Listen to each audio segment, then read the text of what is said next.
Hello, and welcome to my YouTube channel. My name is Jameelah, and I am a master manifester, and I'm sure you are too. You're watching content like this. The name of this channel is Manifesting Magic the Practical Way, because there are a lot of practicalities to manifesting the lives that we choose. Um,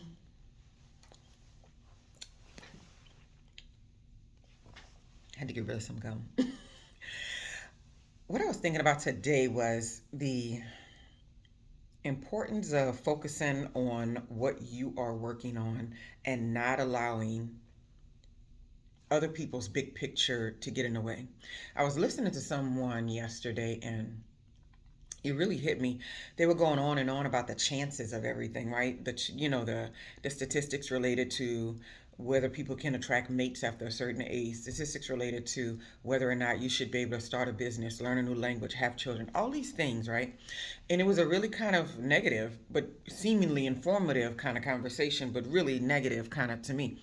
Because I think that people really get caught up in that thing, and then it starts to create that seed of disbelief that things are not going to happen for them.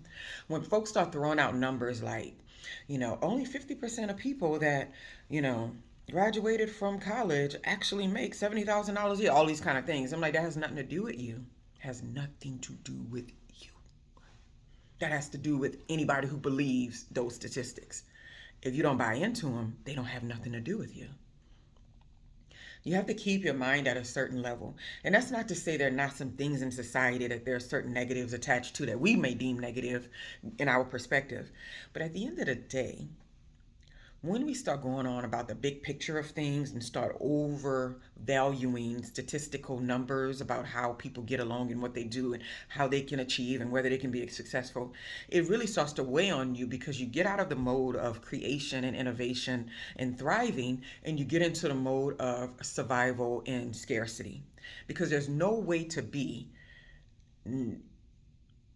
caught up in those statistics and what people saying you can and can't do based on a number, and they have no insight into the future. They cannot predict what's going to change in society, what are the differences going to be. They can only tell you what they think has worked for them in their lives, but they don't even know what's worked for them in their lives because people think that they're putting all this specific action. I think the energy, yes, goes towards it, but things are happening in the background that we don't even have privy to. So sometimes when we try to give other people a blueprint of how something should be specifically done, it's really a waste of time because the times have changed, the technologies have changed, there are a different set of people, different mindsets. So nobody can tell you ever what won't work, right? I have walked in some of the craziest decisions I've ever made in my life, and people waiting for it to fail, waiting for me to be wrong about these things that I want. They don't like the way I'm manifesting because it's way too foofy for them, right? It's way too woo woo. It's fine. I believe it. I'm good with that. But these things are happening. It's like it's right in front of their faces, and these manifestations are happening, and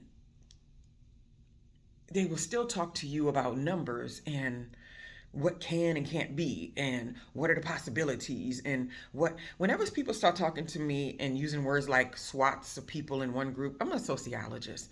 I have learned a long time ago not to say people do this, women do this, Asians do this, black people do this, Hispanic people do this, white people do. Every time I hear that conversation, it's just like, okay, I'm talking to a dummy, not in a bad way. I'm just like, I'm talking to somebody who hasn't outgrown the ability to see people as a human being because the same behaviors are in everybody. They're just displayed differently. They're just basic human behaviors. So how you see it played out in one culture, it's the same thing. It's just played out a different way in another culture. Nobody can trick me to make me think some culture's so way better than the other one. All have positives, all have minuses. And so being a sociologist, I never get caught up in the idea that you can just put people in this giant group and say, they're going to do this, they're going to do that. And what happens when you start sweeping everything all into one and using statistics to try to plan out people's lives? You really put a weight on them feeling like something that they're trying to work on or that they want is not possible.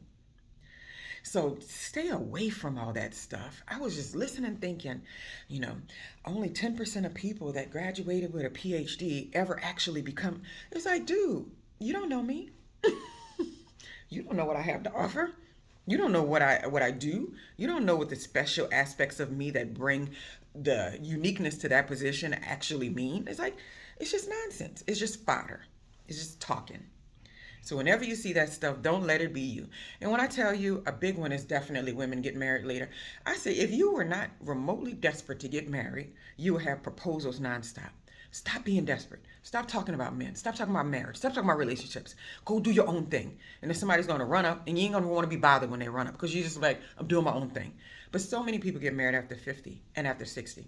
And I was reading this article the other day, and it was talking about how the common idea behind male and female relationships is that women always are looking for marriage, right? But it heavily drops off after they're 50 years old. They decide that a marriage is a burden, right?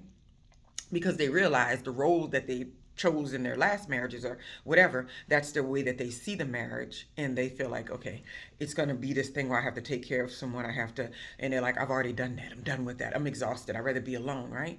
And so that's a really common thing. So men, on the other hand, what they were saying in this article was that it increases as they get older. So as they're younger, they don't really want to get married as much. As they get older, they do.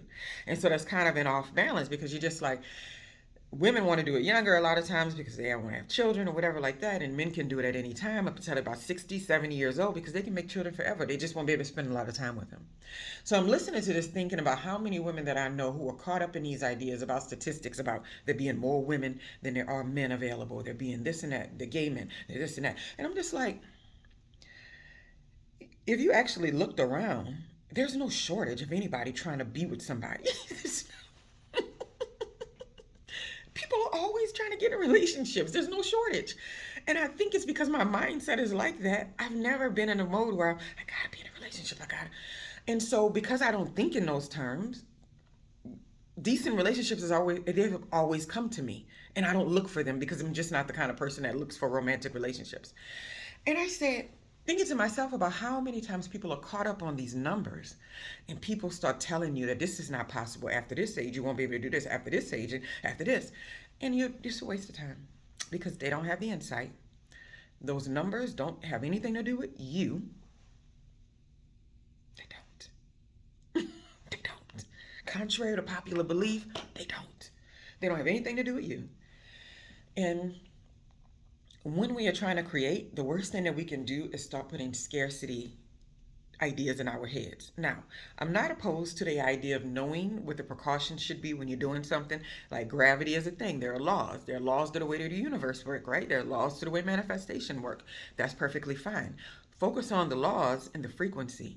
Don't focus on people telling you there's not enough. There's always enough. There's always enough of whatever you want. Because it's not even about the material things. What we're chasing is a feeling. What we're chasing is an experience. And we think that that feeling and that experience is going to come through something that we're getting or doing or having or being. And so in that process, you have to remember that if I start worrying about the how and how it's going to get done and whether or not it's possible and whether blah, blah, blah, and are these statistics right and is it going to be, then you really miss the whole process. You miss the journey. You miss the beauty of being able to manifest and being able to put that energy out there and being excited about the magic that shows up and feeling playful and not trying to regimen and plan and schedule and, goal orient to everything. You know what I mean?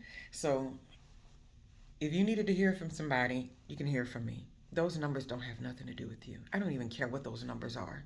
Be aware of them. Be aware that the potholes exist. But like when you're driving, it is so easy to go around a pothole. You don't have to, statistically, 50% of people, bust a tire in a pothole. And you're just like, oh my God, oh my God. And you're just like, wait, no, oh my God. I just have to pay attention and not drive fast over a pothole. So yeah. Anyway, I hope that was something in that you could use. Have a wonderful